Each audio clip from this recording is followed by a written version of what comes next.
Hello AI/ML engineers, आप सबका स्वागत है। अच्छा, कभी आपके साथ ऐसा हुआ है कि आप एक डेटा सेट पर काम कर रहे हैं और उसमें एक क्लास दूसरी क्लास से जमीन आसमान का फर्क हो, बहुत ज्यादा हो? हाँ, इसी को कहते हैं इम्बैलेंस डेटा। और पता है क्या, ये आपके मॉडल की परफॉर्मेंस को पूरी तरह से बिगाड़ सकता है। तो चलिए आज इस चैलेंज से डील करने की कुछ सॉलिड स्ट्रैटेजीज देखते हैं। तो सबसे पहले, ये इम्बैलेंस्ड डेटा आखिर है क्या चीज़? सिंपल भाषा में ये एक ऐसी सिचुएशन है जहां आपके डेटा सेट में एक क्लास के एग्जाम्पल्स दूसरी क्लास के एग्जाम्पल से बहुत बहुत ज्यादा होते हैं। इस विजुअल को देखिए, ये इस प्रॉब्लम को बिल्कुल साफ साफ दिखा रहा है। यहाँ क्लास ए 95% है, जबकि बेचारी क्लास बी सिर्फ 5%। आप सोचिए, यही तो सबसे बड़ी चैलेंज है। इसकी वजह से क्या होता है, मॉडल आलसी हो जाता है। वो हमेशा मेजॉरिटी क्लास की तरफ झुक जाता है और माइनॉरिटी क्लास को आसानी से इग्नोर कर देता है। नतीजा, एक अनरिलायबल मॉडल। लेकिन घबराइए मत, इस प्रॉब्लम को सॉल्व करने के लिए हमारे पास एक पूरा टूल किट है। हम बात करेंगे डेटा लेवल सॉल्यूशंस की, फिर एल्गोरिदम लेवल सॉल्यूशंस की, आम मेजरमेंट मिस्टेक्स से कैसे बचें, डेटा क्यूरेशन स्ट्रैटेजी क्या है, और एंड में आपका पूरा कंप्लीट टूल किट। तो चलिए शुरुआत करते हैं डेटा लेवल सॉल्यूशन से। इसका सीधा सा मतलब है कि हम डेटा के डिस्ट्रीब्यूशन को बैलेंस करने के लिए डेटा को ही रीसैंपल करेंगे। हमारी पहली टेक्निक है ओवर सैम्पलिंग। जैसा नाम से ही साफ है, इसका मतलब है माइनॉरिटी क्लास में डेटा पॉइंट्स यानी इंस्टेंसेस की संख्या को बढ़ाना। एक एग्जाम्पल लेते हैं। मान लीजिए फ्रॉड डिटेक्शन का केस है। आपके पास 99 नॉर्मल ट्रांजैक्शंस है और सिर्फ एक फ्रॉड वाला। ओवर सैम्पलिंग में हम उस एक फ्रॉड ट्रांजैक्शन को डुप्लीकेट करके उसकी संख्या बढ़ा देंगे। सिंपल। लेकिन सिंपल डुप्लीकेशन से भी एक बेहतर और स्मार्ट तरीका है, जैसे कहते हैं स्मूट, यानी synthetic minority over sampling technique. ये सिर्फ डेटा को कॉपी पेस्ट नहीं करता। ये क्या करता है, ये एक माइनॉरिटी डेटा पॉइंट लेता है, उसके सबसे पास के नेबर्स को ढूंढता है और उनके बीच में एक नया बिल्कुल ओरिजिनल सिंथेटिक डेटा पॉइंट बना देता है। इससे मॉडल को सीखने के लिए बेहतर वैरायटी मिलती है। अब इसका ठीक उल्टा है अंडर सैम्पलिंग।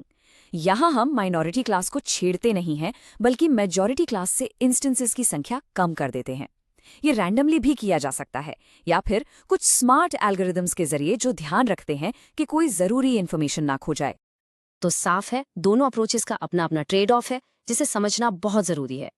देखिए, एक तरफ ओवर सैम्पलिंग है, जो माइनॉरिटी क्लास में डेटा ऐड तो कर देता है, लेकिन इसमें ओवर फिटिंग का खतरा बढ़ जाता है। और दूसरी तरफ है अंडर सैम्पलिंग, जो मेजॉरिटी क्लास से डेटा हटाता है, पर इसमें रिस्क ये है कि कहीं जरूरी इन्फॉर्मेशन ही ना लूज हो जाए। अच्छा, तो डेटा को बदलने के अलावा एक और तरीका है। हम अपने एल्गोरिदम्स को ही स्मार्ट बना सकते हैं, और यही है हमारा अगला सेक्शन, एल्गोरिदम लेवल सॉल्यूशंस। यहाँ डेटा वही रहेगा, हम मॉडल के काम करने के तरीके को बदलेंगे। इसमें सबसे कॉमन तरीका है क्लास वेटिंग। इसमें हम मॉडल के लॉस फंक्शन को थोड़ा सा मॉडिफाई करते हैं, ताकि अगर वो माइनॉरिटी क्लास को गलत क्लासिफाई करे तो उस पर ज्यादा पेनल्टी लगे। इसे अगर आसान शब्दों में समझें तो आप बेसिकली अपने मॉडल से कह रहे हैं, हे इधर ज्यादा ध्यान दो।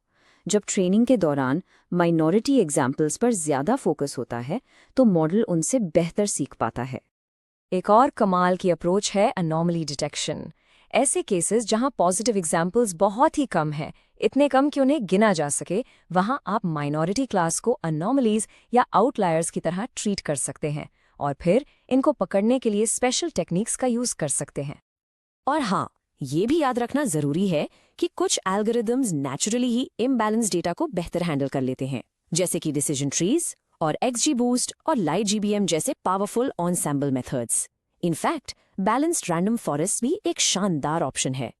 चलिए, अब एक बहुत ही जरूरी क्रिटिकल हिस्से पर आते हैं, द मेजरमेंट मिस्टेक। अक्सर इंजीनियर्स इस मामले में गलती कर जाते हैं। सिर्फ एक्यूरेसी देखना काफी नहीं है, बल्कि ये धोखा हो सकता है। इस बात को हमेशा याद रखिएगा, एक्यूरेसी अकेले इम्बैलेंस्ड डेटा के साथ बहुत बहुत मिसलीडिंग हो सकती है। आपका मॉडल 95% एक्यूरेट हो सकता है, सिर्फ इसलिए क्योंकि उसने उस 5% माइनॉरिटी क्लास को पूरी तरह से इग्नोर कर दिया और बस मेजॉरिटी क्लास को ही प्रिडिक्ट करता रहा। तो आखिर सही मैट्रिक्स चुने कैसे? यही सबसे बड़ा सवाल है ना? इस टेबल पर एक नजर डालिए। देखिए, एक्यूरेसी को तो आप भूल ही जाइए। इसकी जगह आपको फोकस करना है प्रिसिजन, रिकॉल, F1 स्कोर और AUC जैसे मैट्रिक्स पर। क्यों? क्योंकि ये आपके मॉडल की परफॉर्मेंस की असली कहानी बताते हैं, बिल्कुल सच्ची तस्वीर। अब आती है हमारी आखिरी लेकिन शायद सबसे ज़रूरी स्ट्रैटेजी, डेटा क्यूरेशन। ये एक प्रोएक्टिव अप्रोच है। इसका मतलब है प्रॉब्लम होने के बाद उसको ठीक करने से बेहतर है कि हम शुरुआत से ही एक अच्छा डेटा सेट तैयार करें। यहाँ हमारा गोल शुरू से ही एक ऐसा डेटा सेट बनाना है जो बैलेंस्ड हो और हर क्लास को ठीक से रिप्रेजेंट करे। इसका मतलब हो सकता है कि आप माइनॉरिटी क्लास के लिए और डेटा इकट्ठा करें या अपने डेटा सोर्सेज को डाइवर्सिफाई करें, ताकि हमें बाद में रीसैम्पलिंग जैसी चीज़ों पर कम डिपेंड करना पड़े। तो चलिए इन सारी टेक्निक्स को एक साथ जोड़ते हैं और देखते हैं कि आपका कंप्लीट टूलकिट कैसा दिखता है। एक ऐसा टूलकिट जिससे आप सच में रोबस्ट, शानदार मॉडल्स बना सकते हैं। तो ये है आपका कंप्लीट इम्बैलेंस डेटा टूलकिट। एक क्विक रिकैप हो जाए।